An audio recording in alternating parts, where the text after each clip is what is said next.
সুরেশচন্দ্র বসু এসেছিলেন গড়িয়ার মোড়ের কাছে বাটার দোকানের পেছনে আমাদের বর্গাপা স্কুলের শ্রদ্ধ শিক্ষক মশাই ছিলেন পরেশনাথ মুখোপাধ্যায়, তার বাড়িতে একটি মাসিক অধিবেশনে সুরেশচন্দ্র বসু নীতি সম্পর্কে অনেক কথাই বলেছিলেন। বিমান দুর্ঘটনা বলে যেটা প্রচলিত আছে, তারপর থেকে তিনি যে অদৃশ্য হয়ে গেলেন সে সম্পর্কেও কিছু কিছু কথা উনি বলেছিলেন।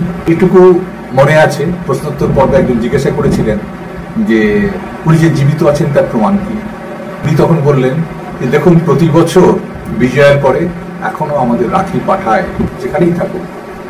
তখন বক্তা প্রশ্ন করেছিলেন কোথা থেকে পাঠায়, তখন উত্তেজিত হয়ে পড়লেন, আপনাকে আমি জায়গার নাম বলবো কেন, আপনি যদি গোয়েন্দা বিভাগে জানিয়ে দেন বিষয়টি, তাকে তো দেশদ্রোহীর অপরাধে এখনো তাকে গ্রেপ্তার করতে পারে, বিচার হতে পারে তার।